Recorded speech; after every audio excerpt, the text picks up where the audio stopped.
یوه شپه د باران نري نري څاڅکي اورېدل، د کلي په غاړه یو زوړ هسپتال و، نور کلینیک.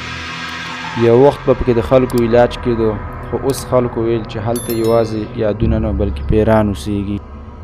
قصه د یوې جینۍ مریم نه شروع کېږي، کله چې هغه له ښاره راله کلي ته او نرسه وه.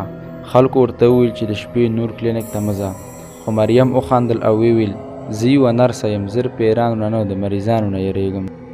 خو هغې ته څه معلومه وه چې ځینې مریضان د مرګ نه وروسته هم ژوندي وي.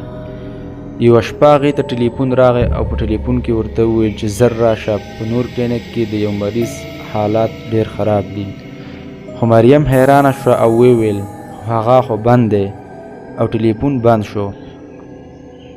مریم لږ ټیم پریشانه ودرېده او فکر یې وکړو چې شاید څوک ټوقې کوي، خو د هغې نه وروسته روانه شوه. باران نور هم تیز شو، خو کله چې هغه د نور کلینیک خواته ورسېده نو دروازه په ورو ورو په خپله کولاوېدل شروع شو. چې مریم دننه شوله نو په ټول هسپتال کې تیاره وه، خو په یوه کمره کې په قلاره غونته کې رڼا وه. مریم اواز وکړو څوک شته، خو هېڅ جواب رانلی. هغه دننه لاړه، خو په کمره کې زاړه پایلونه، زنګ وهلي سامانونه او هر ځای د وینو داغونه وو. داسې ښکارېدل لکه وخت چې دلته ولاړ وي. په دغه وخت کې ناڅاپه د مریم شاته دروازه بنده شوه او د مریم زړه په درزېدو شو. خو مریم دا سوچ وکړو چې شاید هوا وي، خو دلته هیڅ هوا هم نه وه. هغه زر هلته لاړه په کومه کمره کې چې رڼا وه. دروازه یې خلاصه کړه چې دننه یې وکتل، په یو بستر باندې څوک پروت و او د پاسه پې سپینه څادر غوړېدلی و. مریم ساه واخیسته او وویل چې ښه مریض دا دی. مریم چې کله ورنږدې شوه نو ورته وویل چې آیا تاسو زما غږ اورئ؟ خو چې کله مریم د هغه نه څادر چوت کو نو چغه یې ووته او داسې ښکارېدو لکه مخ چې یې نه وي. مریم شاته لاړه او ساه یې تیزه شوه، خو ناڅاپه هغه بدن هم ورو ورو پورته کېدو او یو یېروونکی اواز راغی ته ناوخته راغلی. په دغه وخت کې د مریم لاسونه ورپېدل او ویل دا څه دي؟ خو اواز په خندا بدل شو او ویل مونږ همیشه انتظار کاوه. ناڅاپه د کوټې بلپونه وخوځېدل، خو هغه پیری کله ورکېدو او کله را بیدیا کېدو او مخ یې نه و. مریم په چیغو منډه کړه او دروازې ته یې ځان ورساوه او په کوریډور کې یې منډې والې.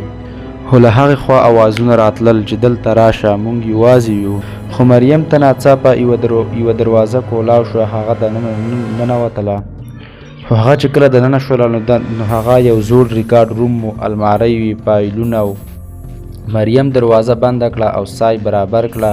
بیا یې سترګې په یو فایل ولګېدلې، پې لیکل شوي و کیس 47 مریم. خو مریم په دغه وخت کې ډېره حیرانه شوه چې دا زما نوم دلته څه کوي. خو ډېر په هیبت کې فایل کولاو کړو. دننه د مریم یو تصویر هم و، خو په هغه تصویر باندې تاریخ هم لیکل شوی و 12 کاله مخکې. په دې هیبت کې د مریم د لاسه فایل وغورځېدو او ویل دا ناممکنه ده. او ناڅاپه له شانه اواز رالی چې دا ناممکنه نه ده، ته هېڅکله تللی نه یې. خو مریم چې کله شاته وکتل نو هغه پیری بیا هم موجود و.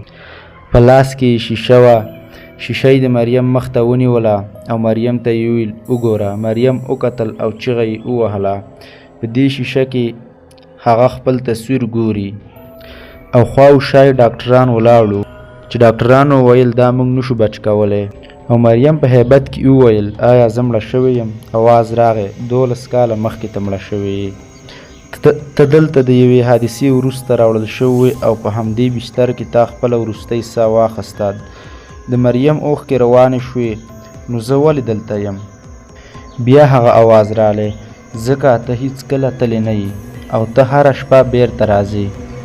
کمره بیا په تیاره کې ډوبه شوه او له هرې خوا اوازونه راتلل. مونږ هم ونوتو، مونږ هم بند پاتې یو.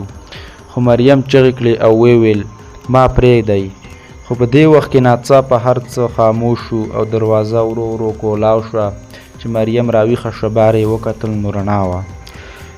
مریم ډېر په قلاره او ډېر په ویره بهر راووتله. او کله چې د هسپتال له بار قدم کېښوست نو هر څه ورک شوي وو. سهار شوی و.